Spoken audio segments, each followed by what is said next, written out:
الحمد لله نحمده ونستعينه ونستغفره ونؤمن به ونتوكل عليه ونعوذ بالله من شرور أنفسنا ومن سيئات أعمالنا. من يهده الله فلا مضل له ومن يضلله فلا هادي له، وأشهد أن لا إله إلا الله وحده لا شريك له، وأشهد أن محمدًا عبده ورسوله أرسله بالحق بين يدي الساعة بشيرا ونذيرا.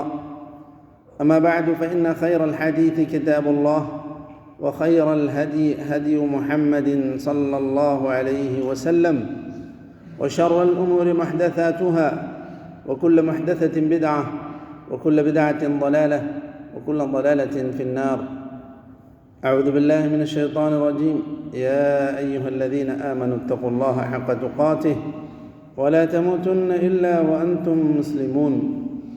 وقال تعالى: يا أيها الناس اتقوا ربكم الذي خلقكم من نفس واحدة وخلق منها زوجها وبث منهما رجالا كثيرا ونساء، واتقوا الله الذي تساءلون به والأرحام، إن الله كان عليكم رقيبا.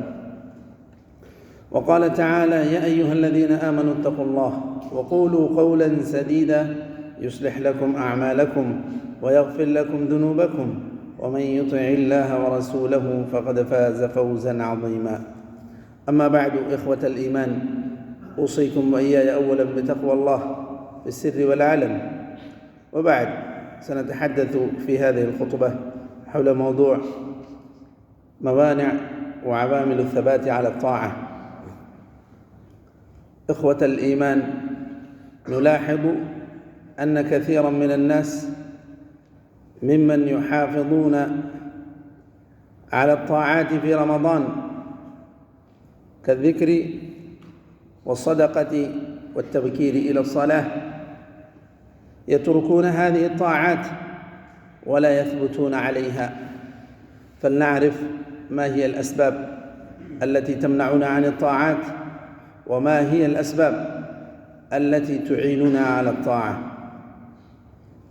فمن الموانع أولاً طول الأمل، ومعناه أن يعتقد الإنسان أنه يعيش في هذه الدنيا سنين طويلة ولا يأتيه الموت إلا بعدما عاش هذه السنوات الطويلة، فيظن أنه يعيش 70 سنة أو 80 سنة ولا يأتيه الموت إلا بعدما يكمل هذه السنوات،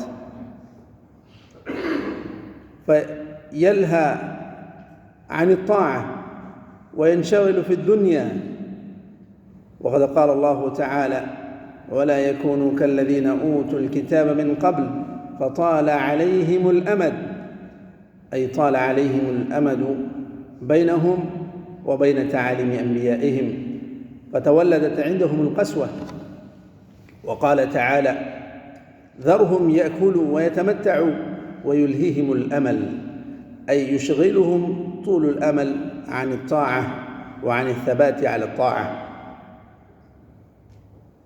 إخوة الإيمان، ومن الموانع الابتعاد عن الأجواء الإيمانية.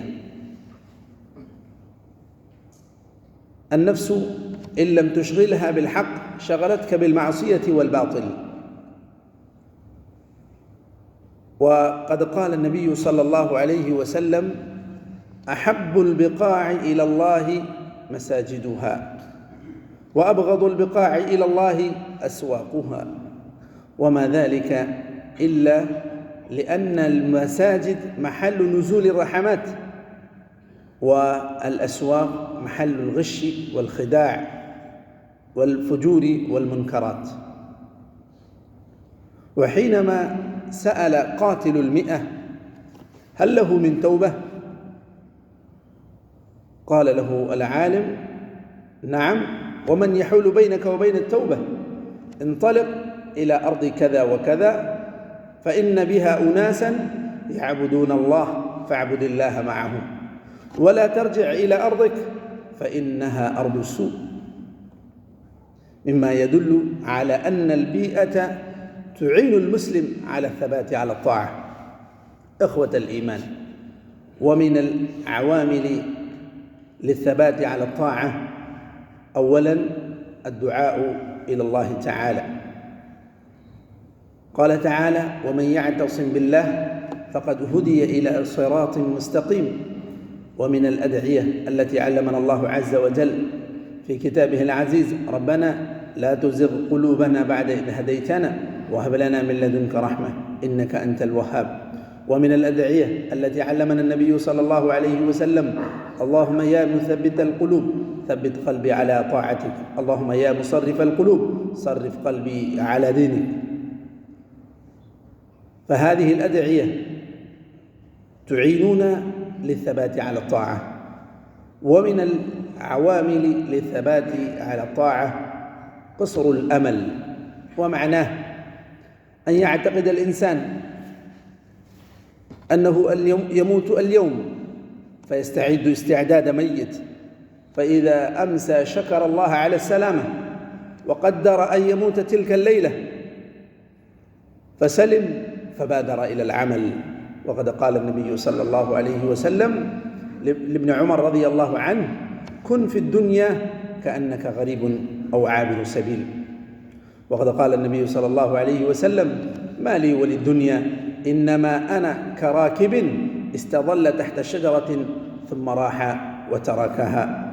وقد قال تعالى حاكيا عن رجل من آل فرعون قال: يا قوم إنما هذه الحياة الدنيا متاع وإن الآخرة هي دار القرار. إخوة الإيمان، ومن العوامل للثبات على الطاعة التنويع في الطاعات والمسارعة إلى الخيرات. قال تعالى: وفي ذلك فليتنافس المتنافسون. وقال تعالى: وسارعوا إلى مغفرة من ربكم وجنة عرضها كعرض السماء والأرض.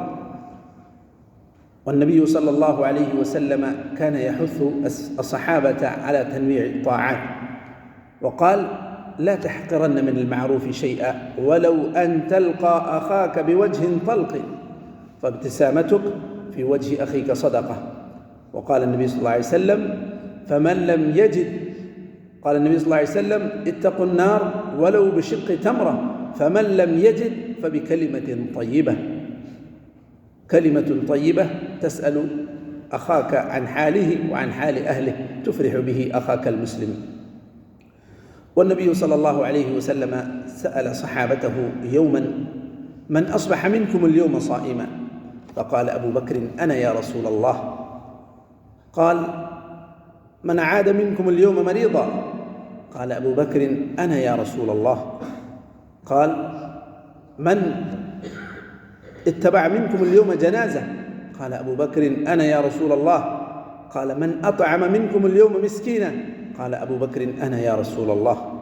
قال: ما اجتمعنا في امرئ إلا دخل الجنة. والعجيب في هذا أن أبا بكر رضي الله عنه جمع بين العبادة المالية والبدنية. العبادة المالية كالصدقة والإطعام، إطعام المساكين، والعبادة البدنية كاتباع الجنائز وغيرها. أقول قولي هذا وأستغفر الله لي ولكم ولسائر المسلمين فاستغفروه إنه هو الغفور الرحيم.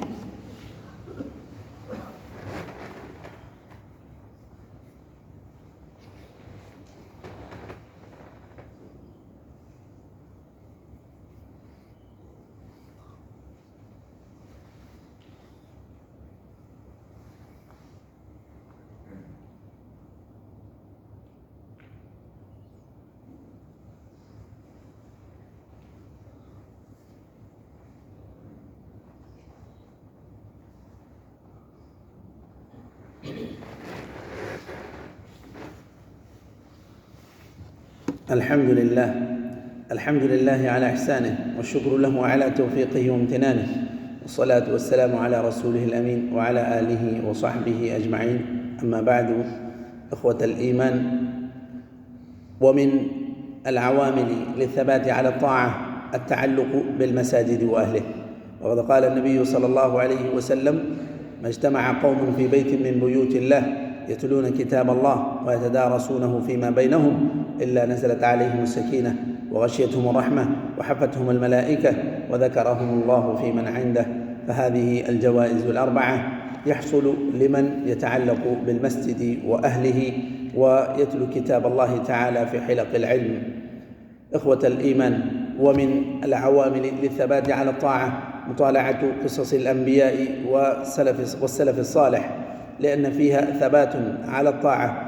قال تعالى: وكلا نقص عليك من أنباء الرسل ما نثبت به فؤادك وجاءك في هذه الحق وموعظة وذكرى للمؤمنين. نسأل الله تعالى أن يجعلنا من الذين يستمعون القول فيتبعون أحسنه. اللهم أعز الإسلام والمسلمين وأذل الشرك والمشركين ودمر أعداء الدين واجعل هذا البلد آمنا مطمئنا وسائر بلاد المسلمين. اللهم من أراد الإسلام والمسلمين بسوء فأشغله بنفسه واجعل كيده في نحره يا قوي يا عزيز. اللهم انصر إخواننا المستضعفين في فلسطين، اللهم كن لهم ناصرا ومعينا يا ذا الجلال والإكرام. اللهم داوي جرحاهم، اللهم أطعم جائعهم، اللهم فك أسراهم. اللهم عليك بالأعداء اليهود الغاصبين المحتلين فإنهم لا يعجزونك. اللهم خذهم أخذ عزيز مقتدر، اللهم خذهم أخذ عزيز مقتدر. اللهم اكفنا بحلالك عن حرامك واغننا بفضلك عمن سواك. اللهم إنا نسألك الهدى والتقى والعفاف والغنى. اللهم إنا نسألك الجنة وما قرب إليها من قول وعمل، ونعوذ بك من النار وما قرب إليها من قول وعمل. اللهم تقبل منا صيامنا وقيامنا وركوعنا وسجودنا وسائر أعمالنا. اللهم اقض الدين عن المدينين واشف مرضانا ومرضى المسلمين وارحم موتانا وموتى المسلمين. اللهم اغفر لهم وارحمهم وعافهم واعف عنهم وأكرم نزلهم ووسع مدخلهم واغسلهم بالماء والثلج والبرد ونقهم من الذنوب والخطايا كما ينقى الثوب الأبيض من الدنس. عباد الله، إن الله وملائكته يصلون على النبي يا أيها الذين آمنوا صلوا عليه وسلموا تسليما. اللهم صل وسلم وبارك وأنعم على حبيبك محمد، وارض اللهم عن الخلفاء الراشدين أبي بكر وعمر وعثمان وعلي وعن سائر صحابة نبيك أجمعين، وعنا معهم بعفوك وكرمك وجودك يا أكرم الأكرمين. عباد الله، إن الله يأمر بالعدل والإحسان وإيتاء ذي القربى وينهى عن الفحشاء والمنكر والبغي يعظكم لعلكم تذكرون. واذكروا الله يذكركم وادعوه يستجب لكم ولذكر الله أكبر والله يعلم ما تصنعون. وأقم الصلاة.